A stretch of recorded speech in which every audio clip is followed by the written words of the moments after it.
قائد-اعظم محمد علی جناح 25 دسمبر 1876 کو کراچی میں اتوار کے دن پیدا ہوئے۔ آپ کے والد کا نام جناح پونجا تھا جو کہ راجکوٹ کاٹھے آبار کے رہنے والے تھے۔ ان کا چمڑے کا کاروبار تھا۔ وہ زیادہ امیر تو نہیں تھے لیکن عزت و آبرو کے ساتھ گزرن ہو رہی تھی۔ ابھی آپ چھوٹے ہی تھے کہ آپ کو آپ کے والدین نے بمبئی کے ایک پرائمری اسکول میں داخل کروا دیا۔ عموماً اکثر اس طرح ہوتا ہے کہ چھوٹی عمر میں بچے ماں باپ سے دور رہنا گوارا نہیں کرتے، لیکن قائد-اعظم محمد علی جناح بچپن ہی سے نڈر اور باہمت تھے۔ انہوں نے چند سال بمبئی میں اکیلے رہ کر بسر کر دیے، پھر ان کے ماں باپ نے انہیں کراچی واپس بلا کر مشن اسکول میں داخل کرا دیا۔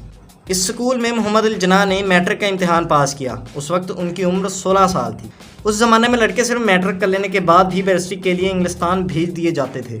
جب محمد علی جناح کے والد نے دیکھا کہ ان کا لڑکا نہایت ذہین اور محنتی ہے تو انہوں نے اس کو بیرسٹری کے لیے انگلستان بھیج دیا۔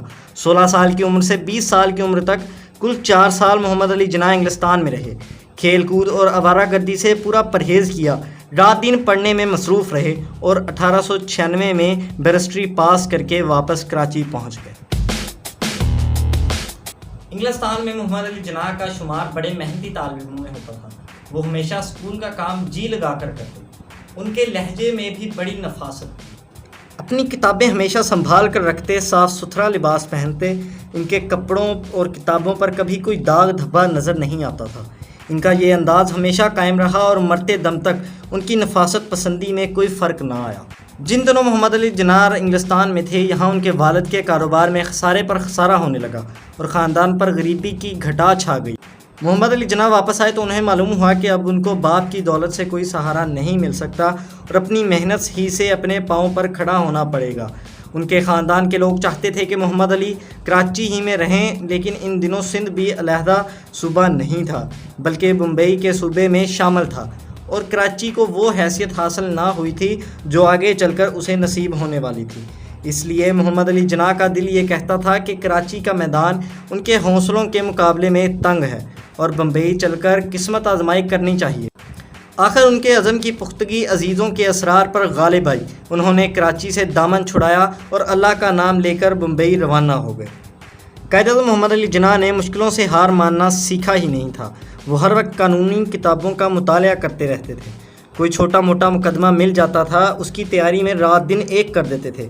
آخر محنت اور ثابت قدمی کی برکت سے وہ کامیاب ہوئے اور چند ہی برس کے اندر ان کا شمار بمبئی کے مشہور قانون دانوں میں ہونے لگا۔ لیکن مشکلات کے دنوں میں ان پر کچھ قرضہ ہو گیا تھا۔ سن 1900 میں بمبئی کے پریزیڈنسی مجسٹریٹ 6 مہینے کی چھٹی پر گئے۔ محمد علی جناح نے اس عارضی اسامی کے لیے درخواست دے دی جو منظور ہو گئی۔ آپ نے 6 مہینے کی اس نوکری سے اپنا قرضہ اتار دیا۔ یہ عہدہ انہوں نے صرف قرضہ اتارنے کے لیے قبول کیا تھا، ورنہ انہیں سرکاری ملازمت پسند نہ تھی۔ ایک موقع پر ایک بہت بڑے انگریز افسر سر چارلز اولیونٹ نے ان کو 1500 روپے ماہوار کی ایک مستقل ملازمت پیش کی۔ اس زمانے میں 1500 روپے ماہانہ بڑی تنخواہ سمجھی جاتی تھی، لیکن محمد علی جناح کے حوصلے اس سے کہیں زیادہ بلند تھے۔ انہوں نے کہا کہ آپ 1500 روپے ماہانہ کہتے ہیں، مگر میں تو 1500 روپے روزانہ کمانے کی امید رکھتا ہوں۔ چنانچہ ملازمت سے انکار کر کے آپ نے بیرسٹری شروع کی اور جو کہا تھا اس سے کہیں زیادہ کر کے دکھایا۔ شروع ہی سے محمد علی جناح کو سیاسی معاملات سے دلچسپی تھی۔ جب انہیں معاش کی طرف سے اطمینان ہوا تو انہوں نے سیاسیات کی طرف توجہ کی اور انڈین نیشنل کانگریس میں شامل ہو گئے۔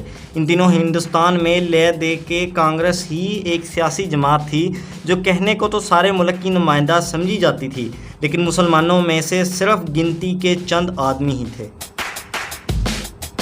بڑے بڑے لیڈر آپ کی دیانت، جرات اور حب وطن کے قائل ہو گئے۔ 1909 میں آپ ہندوستان کی مجلس قانون ساز دا امپیریل لیجسلیٹو کونسل کے ممبر منتخب ہو گئے۔ یہاں سے آپ کی سیاسی قابلیت، فصاحت و بلاغت اور جرات و بے باکی کی شہرت کا آغاز ہوا۔ اب ان کا شمار ملک کے بہترین قانون دانوں اور سیاست دانوں میں ہوتا تھا۔ وہ کانگریس کے لیڈروں میں بہت ممتاز حیثیت رکھتے تھے۔ ان کی ذہانت، حاضر جوابی اور خشک کلامی کا سکہ سارے ملک میں بیٹھا ہوا تھا۔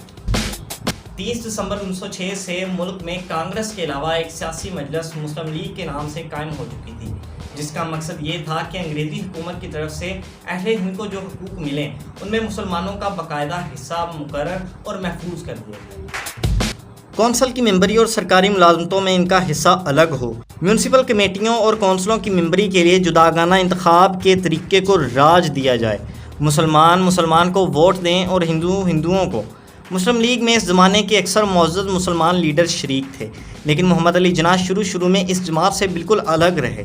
وہ کہا کرتے تھے کہ مسلمانوں کے لیے کسی علیحدہ جماعت کی ضرورت نہیں، ہندو مسلمان سب ہندوستانی ہیں، ان سب کو کانگریس کا ساتھ دینا چاہیے۔ جناح نے کانگریس کی ہر تحریک میں حصہ لیا، انگلستان جا کر ہندوستانی طالب علموں کی ایک انجمن قائم کی اور ان کو سیاسی اعتبار سے بیدار کیا تاکہ وہ ہندوستان کی آزادی کے لیے کام کریں۔ لیکن تجربے اور غور و فکر کے بعد وہ چند ہی برس میں اپنی رائے بدلنے پر مجبور ہو گئے اور انہیں اس بات کا احساس ہونے لگا کہ مسلمانوں کے حقوق کی حفاظت کے لیے ایک علیحدہ جماعت کا ہونا ضروری ہے۔ 1912 میں محمد علی جناح پہلی دفعہ مسلم لیگ کے اجلاس میں شریک ہوئے اور لیگ اور کانگریس کو ایک دوسرے کے قریب لانے کی کوشش کرنے لگے، یہاں تک کہ ملک کے بڑے بڑے ہندو مسلمان لیڈر انہیں ہندو مسلم اتحاد کا پیغمبر کہنے لگے۔ 1916 میں جناح دوبارہ کونسل کے ممبر چنے گئے۔ اس سال کانگریس اور مسلم لیگ کے سالانہ اجلاس بیک وقت لکھنؤ میں ہوئے، جہاں دونوں جماعتوں کے درمیان مسلمانوں کے سیاسی حقوق کے متعلق ایک عہد نامہ ہوا۔ یہ عہد نامہ زیادہ تر محمد علی جناح کی کوششوں کا نتیجہ تھا۔ 1917 میں مسز اینی بیسنٹ نے ہوم رول لیگ قائم کی تو محمد علی جناح اس کے ممبر بھی ہو گئے، کیونکہ وہ ہندوستان کی آزادی کے عاشق تھے اور ہر اس جماعت کے حامی تھے جو آزادی کے لیے جدوجہد کرتی تھی۔ پہلی جنگ عظیم کے دوران میں حکومت نے ہندوستانیوں سے بڑے بڑے وعدے کیے تھے کہ جنگ ختم ہوتے ہی حکومت کی باغ ڈور ہندوستانیوں کے حوالے کر دی جائے گی، لیکن جنگ ختم ہوتے ہی وہ وعدے بھلا دیے گئے۔ رولٹ ایکٹ نافذ ہوا، جس کو ہندوستانی کالا قانون کہتے تھے۔ امرتسر کے جلیاں والا باغ میں گولی چلی، پنجاب میں جگہ جگہ مارشل لا نافذ کر دیا گیا۔ اس کے بعد گاندھی جی اور مولانا محمد علی نے خلافت اور جلیاں والا کے حادثے کی بنا پر عدم تعاون کی تحریک شروع کی۔ محمد علی جناح نے ان کے مقاصد کی تو حمایت کی، لیکن طریق کار کو ناپسند کیا اور کہا کہ آئین کے خلاف جو تحریک چلائی جائے وہ کامیاب نہ ہوگی۔ لیکن ہندوستان کے لوگوں سے جو بدسلوکی ہو رہی تھی اس کا جناح کو شدید احساس تھا۔ چنانچہ جب رولٹ ایکٹ منظور ہوا تو انہوں نے فوراً وائسرائے کی کونسل سے استعفیٰ دے دیا۔ جب عدم تعاون کی تحریک ختم ہوئی تو محمد علی جناح نے لیگ کی رہنمائی کا علم بلند کیا اور اس جماعت کو مضبوط بنانے میں مصروف ہو گئے۔ اس وقت ہندوؤں اور مسلمانوں کے درمیان شدید اختلافات پیدا ہو رہے تھے۔ جناح نے ان کو دور کرنے اور دونوں قوموں کا سمجھوتہ کرانے کی کوشش میں دن رات ایک کر دیا۔ مئی 1924 میں آل انڈیا مسلم لیگ کا سالانہ اجلاس لاہور میں ہوا، جس کے صدر محمد علی جناح تھے۔ آپ نے کانگریس کے طور طریقوں کو دیکھ کر مسلمانوں کو نصیحت کی کہ مسلم لیگ کو اس قدر مضبوط بناؤ کہ وہ طاقت میں کانگریس کے برابر ہو جائے، اور ہندوؤں کو بتایا کہ مسلمانوں کو متحد ہونے کی نصیحت اس لیے نہیں کر رہا ہوں کہ وہ ہندوؤں سے لڑیں، بلکہ میری خواہش یہ ہے کہ ہندو اور مسلمان مضبوط اور منظم ہو کر اپنے ملک کو آزاد کرائیں۔ مسلم لیگ کے بیدار ہو جانے کے بعد کانگریس کے ہندو لیڈروں کا رویہ مسلمان قوم کے خلاف ہو گیا۔ جب مسلمان اپنی قومی حیثیت کو مضبوط بنانے کے لیے مطالبات کرتے تھے تو کانگریس کے ہندو لیڈر ان کی مخالفت کرتے تھے۔ 1928 میں نہرو رپورٹ شائع ہوئی، جس میں مسلمانوں کے سیاسی حقوق آئندہ کے لیے بالکل ہی ختم کر دیے گئے۔ اس پر 1929 میں مسلم لیگ نے اپنے مطالبات کا اعلان کیا، جن کی تائید میں محمد علی جناح نے اپنے 14 نکات پیش کیے۔ ان نکات میں ہندوستان بھر کے مسلمانوں کے سیاسی حقوق کی حفاظت کا مطالبہ کیا گیا تھا۔ چنانچہ پوری مسلمان قوم نے ان نکات کی تائید کی۔ انگلستان میں حکومت برطانیہ نے ہندوستان کا آئندہ آئین بنانے کے لیے 2 گول میز کانفرنس منعقد کی، لیکن کانگریس کے لیڈروں نے مسلمانوں کی ایک بات نہ مانی، اور جب حکومت برطانیہ نے مسلمانوں کے بعض معاملات مان لیے تو کانگریسی لیڈروں نے بہت شور مچایا۔ واقعات کو دیکھ کر محمد علی جناح بہت بیزار ہوئے اور انگلستان ہی میں ڈیرے ڈال کر بیٹھ گئے۔ انہوں نے عمر بھر کانگریس کی خدمت کی تھی۔ اب ان کی خواہش یہ تھی کہ ہندوستان کو آزادی ملے تو مسلمانوں کی حیثیت محفوظ رہے اور کہیں ایسا نہ ہو کہ ہندو اپنی اکثریت کی وجہ سے مسلمانوں پر چھا جائیں۔ کانگریسی لیڈر ان کی خواہش کے مخالف تھے۔ آخر جناح نے ہمت کی کمر باندھی اور تہیہ کر لیا کہ جس طرح بھی ہوگا مسلمانوں کو ہندو راج کے طوفان سے بچائیں گے۔ محمد علی جناح انگلستان میں 3-4 سال گوشہ نشین رہنے کے بعد واپس آئے۔ 1937 میں مسلم لیگ کا اجلاس لکھنؤ میں ہوا۔ جناح صاحب نے تمام مسلمانوں کو لیگ کے جھنڈے تلے جمع ہونے کی نصیحت کی۔ پنجاب اور بنگال کے وزرائے اعظم نے اس نصیحت کو قبول کر کے ہندو لیڈروں پر ثابت کر دیا کہ اب ہندوستان کے 10 کروڑ مسلمان لیگ کے جھنڈے تلے جمع ہو چکے ہیں۔ 1930 میں مسلم لیگ کا جو اجلاس الہ آباد میں ہوا تھا، اس کے صدر علامہ اقبال تھے۔ علامہ اقبال نے اپنے خطبے میں یہ تجویز پیش کی تھی کہ جن صوبوں میں مسلمان گنتی میں ہندوؤں سے زیادہ ہیں ان کو ملا کر مسلمانوں کی ایک آزاد مملکت قائم کی جائے۔ اس کے بعد بعض لوگوں نے علامہ اقبال کے اس خاکے میں رنگ بھر کر اس کا نام پاکستان رکھا۔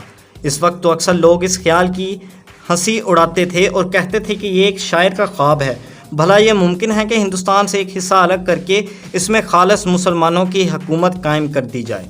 لیکن محمد علی جناح ہندوستان بھر کے مسلمانوں کے قائد اعظم تسلیم کیے جا چکے تھے اور مسلمان ایک تازہ ولولے کے ساتھ اپنے عظیم ترین رہنما کے پیچھے چل رہے تھے۔